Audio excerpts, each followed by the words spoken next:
Hello friends, मैं doctor Pradeep Kumar हाजिर हूँ अपने नए टॉपिक के साथ। और आज जिस टॉपिक पर हम डिस्कशन करेंगे वो है गवर्नमेंट में एपीआरओ और डीपीआरओ की पोस्ट के लिए आप किन क्वालिफिकेशन के साथ आएँ, किन क्वालिटीज़ के साथ आएँ, किन स्किल्स के साथ आएँ। और आज हमारे साथ जो शख्सियत हैं वो बेहद एक्सपीरियंस्ड हैं, वो हरियाणा गवर्नमेंट में डिस्ट्रिक्ट पब्लिक रिलेशन ऑफिसर हैं। तो हम सीधा चलते हैं दिनेश कुमार जी के पास। दिनेश जी, आपका बहुत बहुत स्वागत है हमारे चैनल में। धन्यवाद डॉक्टर प्रदीप जी, आपका भी बहुत बहुत आभार और आपको मकर संक्रांति की मैं हार्दिक शुभकामनाएं देता हूं। शुक्रिया, आपको भी बहुत सारी शुभकामनाएं। दिनेश जी, आप हमें ये बताइए कि एक डिस्ट्रिक्ट पब्लिक रिलेशन ऑफिसर में और एक असिस्टेंट पब्लिक रिलेशन ऑफिसर में बेसिक डिफरेंस क्या है? देखिए, एपीआरओ और डीपीआरओ की पोस्ट में ज़्यादा कोई फ़र्क नहीं होता। डिस्ट्रिक्ट की पोस्ट पर केवल थोड़ा एडमिनिस्ट्रेशन का काम अधिक आ जाता है, और जैसे बिलिंग या टेक्निकल सिस्टम और बाकी बहुत सी ऐसी चीज़ें होती हैं जो मैनेजमेंट की होती हैं, ऑफिस मैनेजमेंट की, वो डिस्ट्रिक्ट पब्लिक रिलेशन ऑफिसर के अधीन आ जाती हैं। और असिस्टेंट पब्लिक रिलेशन ऑफिसर एक सरकार के जो भी प्रचार प्रसार का माध्यम है उसको बेहतर ढंग से आम लोगों तक रिटर्न, सोशल मीडिया और इलेक्ट्रॉनिक मीडिया के माध्यम से अपने विचारों की अभिव्यक्ति असिस्टेंट पब्लिक रिलेशन के माध्यम से आप कर सकते हैं। ऐसे में केवल यही मेन मुख्य फ़र्क है कि वो एडमिनिस्ट्रेशन का काम DPRO administration plus editorial section संभाल सकता है और एपीआरओ केवल एडिटोरियल ही संभाल सकता है। मतलब बेसिक देखा जाए तो ये सिर्फ टेक्निकल फ़र्क है, केवल टेक्निकल फ़र्क है। उसमें क्या है, उसमें एडमिनिस्ट्रेशन पावर आ जाती हैं बतौर डीपीआरओ, और एपीआरओ में बतौर एडमिनिस्ट्रेशन पावर नहीं होती। केवल उनका ध्यान, पूरा फोकस जो होता है वो सरकार की पब्लिसिटी के लिए होता है। एक तरह से हम ये समझ सकते हैं कि असिस्टेंट पब्लिक रिलेशन ऑफिसर जो होते हैं वो डिस्ट्रिक्ट पब्लिक रिलेशन ऑफिसर के असिस्टेंट करने के लिए होते हैं। हाँ जी, वो एक टीम वर्क हो जाता है एपीआरओ और डीपीआरओ। और कई बार क्या होता है, कई मीटिंग इकट्ठी आ जाती हैं, पॉलिटिकल भी आ जाती है, एडमिनिस्ट्रेशन की भी आ जाती है, तो वो कुछ मीटिंग एपीआरओ अटेंड कर लेते हैं और कुछ डीपीआरओ। लेकिन जब वो एक ही प्लेटफॉर्म पर आकर काम कर रहे हैं तो उनमें ज़्यादा फर्क नहीं है उनमें। दिनेश जी, अभी फिलहाल आप डीपीआरओ की पोस्ट पर हैं और आपने लंबे समय तक एपीआरओ की पोस्ट पर भी हरियाणा के अलग अलग जिलों में काम किया है।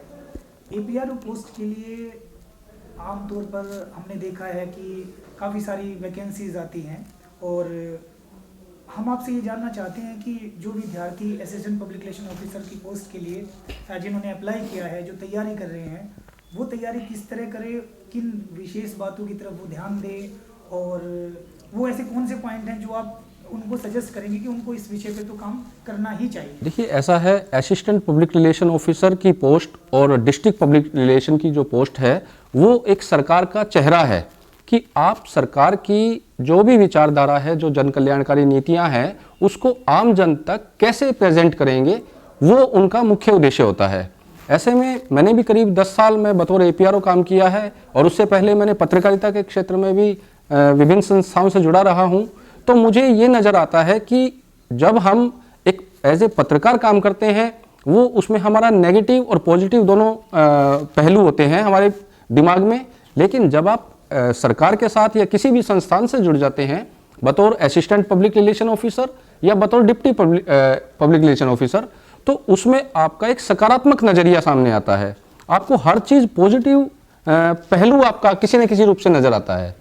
तो मैं ये एक संदेश देना चाहता हूं बतौर आप एपीआरओ, चाहे आप कदम रखें चाहे डीपीआरओ कदम रखें, कि एक सकारात्मक नज़रिए से प्रशासन या जिस भी संस्थान के लिए आप काम कर रहे हैं उनका पूरा फोकस आप पर निर्भर है कि आप कैसे उनकी छवि को सुधारते हैं, कैसे सकारात्मक रूप से उसको, उनके कार्यशैली को आम जन तक पहुंचाने में अपना दायित्व निभाते हैं।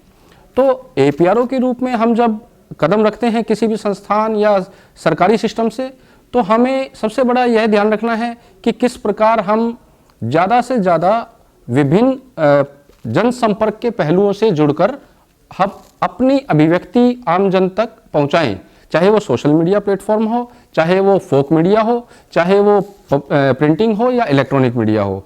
तो विभिन्न आजकल सबसे बड़ा हमारा सोशल मीडिया जो एक माध्यम है जिसमें हम तुरंत अपनी विचार लोगों तक पहुंचा सकते हैं और एक मास मीडिया का काम करता है वो।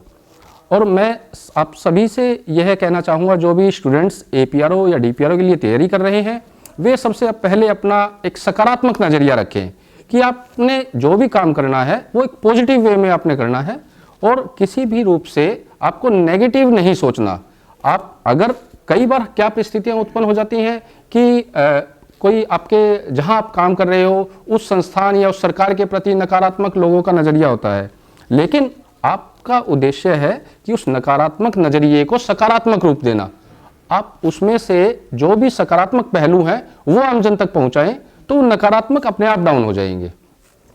अच्छा, इसमें एक और बात आती है कई बार कि जब बच्चे तैयारी करते हैं तो जैसे उनके सिलेबस में भी दिया होता है APRO या DPRO का, जो भी राज्य सरकारें सिलेबस जारी करती है हाँ जी, एजुकेशन के द्वारा, तो उसमें प्रिंट मीडिया, इलेक्ट्रॉनिक मीडिया या अदर्स जितने भी मीडिया हैं उनके बारे में भी बच्चों को नॉलेज होनी चाहिए। तो वो किस तरह की नॉलेज होनी चाहिए उनको? वो बिल्कुल, सबसे पहले तो आप जिस भी संस्थान के प्रति अपना दायित्व निभाने के लिए APRO या DPRO के लिए आप तैयार हो रहे हैं या किसी भी पब्लिक रिलेशन ऑफिसर के रूप में आप तैयार हो रहे हैं, तो आपको सबसे पहले उस संस्थान का ज्ञान होना बेहद ज़रूरी है।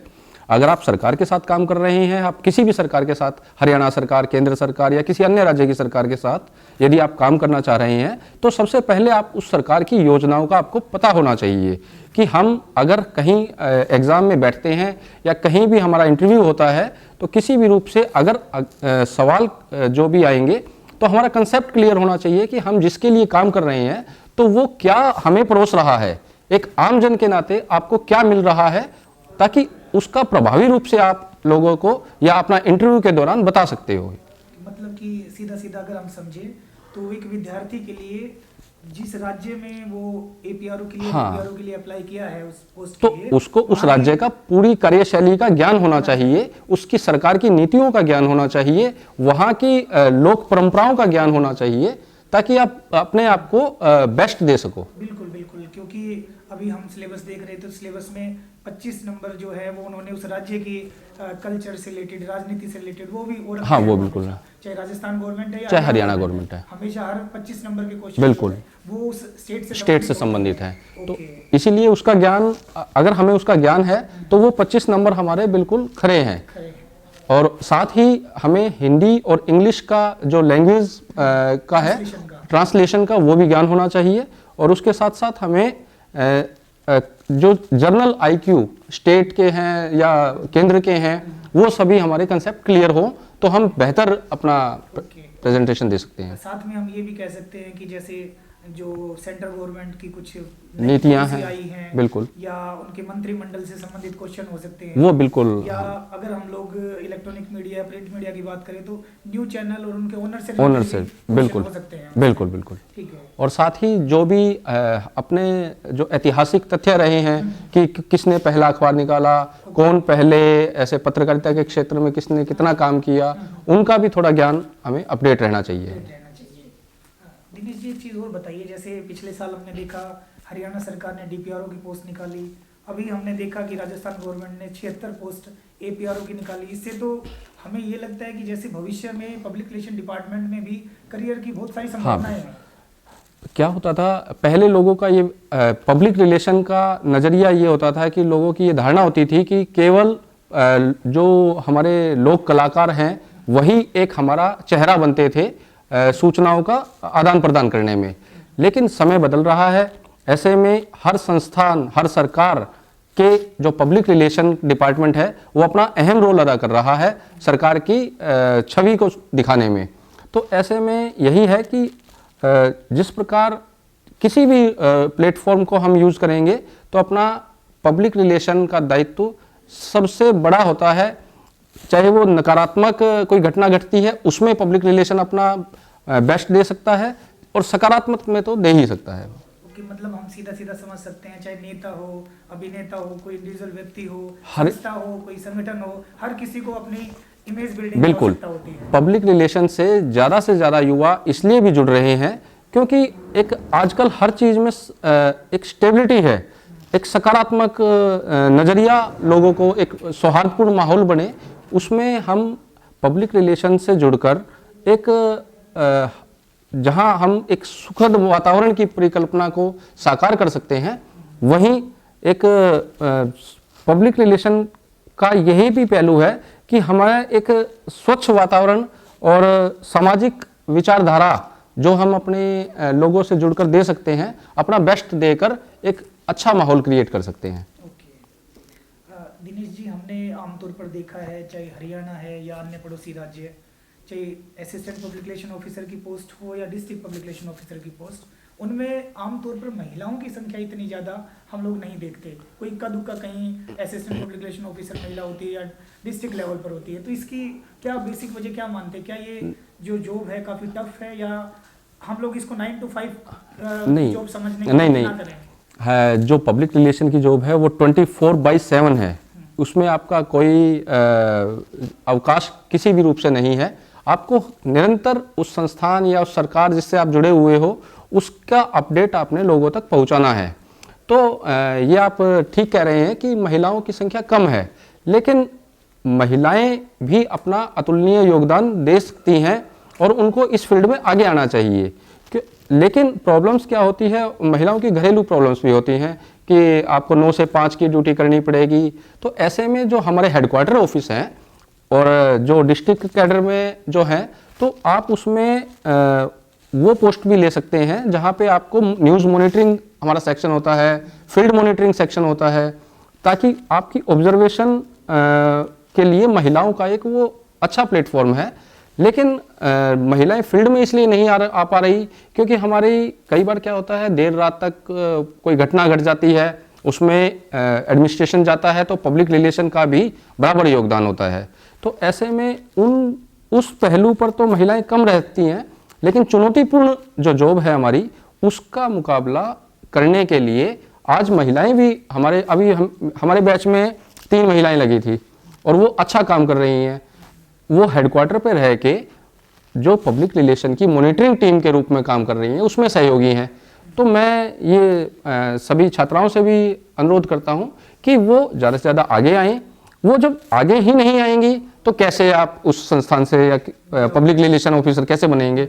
जब आप आगे आएंगे तो आपको उस चुनौती का सामना करने का अवसर मिलेगा और आप उसको अच्छा महसूस करोगे कि हम अपने माध्यम से अपना बेस्ट दे रहे हैं और हम एक आपको महिलाओं को एक लोगों की ये नज़रिया होता है कि महिलाएं सुरक्षित कैसे रहें। महिलाओं को बहुत जब आप अच्छा देंगे, किसी संस्थान या किसी सरकार के प्रति अपना दायित्व निभाएंगे, तो आपको एक ऐसा पूरा माहौल मिलता है जहां आपको सुरक्षित वातावरण मिलता है। तो आप बिल्कुल भी ये ना सोचें कि 24/7 चुनौतीपूर्ण जॉब है, तो आप भी अपना जो भी जितना भी आप एक टीम वर्क के रूप में आप काम कर सकती हैं। आपके सहयोगी जो जितना टाइम आप दें वो दें, बाकी आपके सहयोगी दे सकते हैं उसमें। तो मेरा ये सभी से छात्राओं से आह्वान है कि वो पब्लिक रिलेशन को ज्वाइन करें, ताकि एक आप अपना ये नज़रिया बदल जाएगा कि महिलाएं उस क्षेत्र में आगे नहीं आ रही। अच्छा, मतलब आपकी बातों से सीधा सीधा ये समझ में आता है कि ऐसा नहीं है कि महिलाओं के लिए यह जॉब नहीं है, थोड़ा टफ है, क्योंकि हम इसको 9 to 5 ना समझें। अब आप ये देखिए, हमारे डिपार्टमेंट में जो हमारी प्रेस को लीड कर रही है वो भी महिला है। जॉइंट डायरेक्टर प्रेस हमारी महिला है, जॉइंट डायरेक्टर एडमिनिस्ट्रेशन हमारी महिला है। तो हम ये मान सकते हैं कि अगर आप सही नज़रिए से अपना दायित्व निभाएंगे तो वो भले ही फील्ड में ना हो, वो हेडक्वार्टर पे अपना दायित्व निभा सकती हैं। मतलब सीधा सीधा हम ये सोच सकते हैं कि महिलाओं के लिए अवसर बहुत हैं, लेकिन चुनौतीपूर्ण है। लेकिन अगर आप उस चुनौती को स्वीकार करेंगे तो आप अच्छा महसूस करेंगे। दिनेश जी, आप हमें ये बताइए, देखिए आपने तो इतने सारे अलग अलग मीडिया हाउस में काम किया है, बहुत सारे न्यूज़पेपर्स में आपने काम किया, एक लंबा सफ़र आपका प्रिंट मीडिया में रहा है। उसको देखते हुए जो आजकल के विद्यार्थी हैं या जो छात्र छात्राएं हैं जो पब्लिक रिलेशन फील्ड में आना चाहते हैं, उनके लिए आपकी जर्नी किस तरह के मैसेज का काम कर सकती है? आप हमें वो बताइए, आपकी जर्नी के बारे में बताइए कुछ। देखिए, मैंने करीब ग्रेजुएशन करने के बाद होटल मैनेजमेंट किया और होटल मैनेजमेंट करके मैंने करीब 2-3 महीने एक जॉब भी की थी फ्रंट ऑफिस पे। लेकिन उसी दौरान मेरा पत्रकारिता का शौक रहा मेरे को लेखनी का। तो मैं विभिन्न संस्थाओं में जो समाचार पत्र या मैगजीन निकलती थी उसमें अपने आर्टिकल देता था और वो छपते थे। तो उससे मेरे को अच्छा लगता था कि जब आपका नाम अखबार में छपता है तो एक अच्छी फीलिंग आती है कि आपको लोग जानने लगे। तो धीरे धीरे मैंने पत्रकारिता की ओर मेरा रुझान बना। मैं विभिन्न संस्थाओं से फिर मैंने जुड़ना शुरू किया, अखबारों में लिखना शुरू किया और बतौर सिटी रिपोर्टर मैंने अमर उजाला से स्टार्टिंग करी और उसके बाद रिपोर्टर और एक्टिंग ब्यूरो चीफ तक दैनिक भास्कर जैसे संस्थान में मैंने काम किया। लेकिन मेरा इसमें सबसे बड़ा मेरे को अच्छापन पब्लिक रिलेशन में आने के बाद ये लगा कि मेरी सोच जो है वो पॉजिटिव हो गई। पहले आप एज ए पत्रकार जब काम करते हो तो आपको नेगेटिव पॉजिटिव दोनों नज़रिया रहते हैं आपके, लेकिन जब आप केवल पॉजिटिव सोच रखोगे तो आपको खुद ही आत्मिक संतुष्टि महसूस होगी कि एक अच्छा काम आप समाज के हित में कर रहे हैं, एक अच्छी सोच के साथ काम कर रहे हैं, तो आपको अच्छा महसूस होगा। और मैंने होटल मैनेजमेंट को छोड़कर मैंने मास्टर डिग्री करी मास कम्युनिकेशन में। तो उसके बाद मैं पत्रकारिता के क्षेत्र, क्योंकि क्या होता है हरियाणा में क्या है, जब तक आप डिग्री करने के बाद एक्सपीरियंस करोगे उसके बाद आपको पब्लिक रिलेशन में एंट्री मिलेगी। पहले आपको मास्टर डिग्री करनी होगी, बीजीएमसी प्लस पीजी डिप्लोमा या एमएमसी करनी होगी। उसके बाद आपको 1 या 2 साल के एक्सपीरियंस के बाद आप इस क्षेत्र में आ सकते हैं। तो ऐसे में मेरी आप सभी से ये अपील है कि आप अगर आपने सकारात्मक नज़रिया रख के कुछ आत्मिक शांति महसूस करते हुए जीवन में आगे बढ़ना है तो आप पब्लिक रिलेशन की ओर आइए।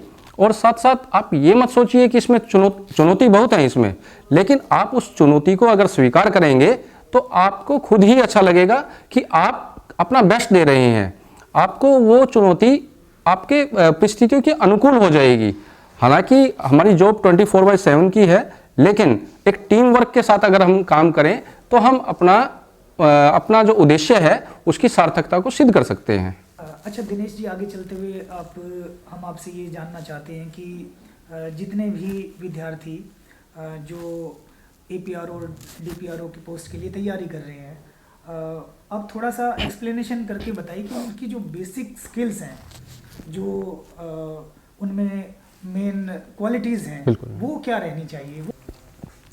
देखिए, एज ए एपीआरओ या एज ए डीपीआरओ अगर आपने अपना कैरियर को चुनाव करना है तो आपको सबसे पहले आप जिस क्षेत्र में रह रहे हैं, जिस स्टेट में रह रहे हैं, उसकी पूरी आपको जानकारी होनी चाहिए। आपको जनरल अवेयरनेस होनी चाहिए कि आप यदि हरियाणा, राजस्थान या किसी अन्य राज्य में रहते हैं उसके बारे में आपको पॉलिटिकल और सोशल और वहाँ के कल्चर की आपको पूरी जानकारी होनी चाहिए। उसके साथ ही केंद्र सरकार की तरफ से जो भी विकासात्मक या जन कल्याणकारी योजनाएं हैं उनका आपको पूरी तरह से ज्ञान होना चाहिए। आपको अपने पॉलिटिशियन का ज्ञान होना चाहिए, जिस क्षेत्र में आप रह रहे हैं, जिस स्टेट में रह रहे हैं। तो उसके बाद उसके साथ ही आपका जो कम्युनिकेशन स्किल है वो अच्छा रहना चाहिए। आप चाहे हिंदी में बात करें चाहे इंग्लिश में बात करें, आप किसी भी पहलू से, दोनों हिंदी, इंग्लिश या किसी अन्य लैंग्वेज में जिस भी आप संस्थान से या जुड़ना चाह रहे हैं उसमें अपना आप बेहतर प्रदर्शन करें। उसका ज्ञान होना चाहिए आपको। साथ ही आपका व्यवहार कुशलता सबसे बहुत जरूरी काम है।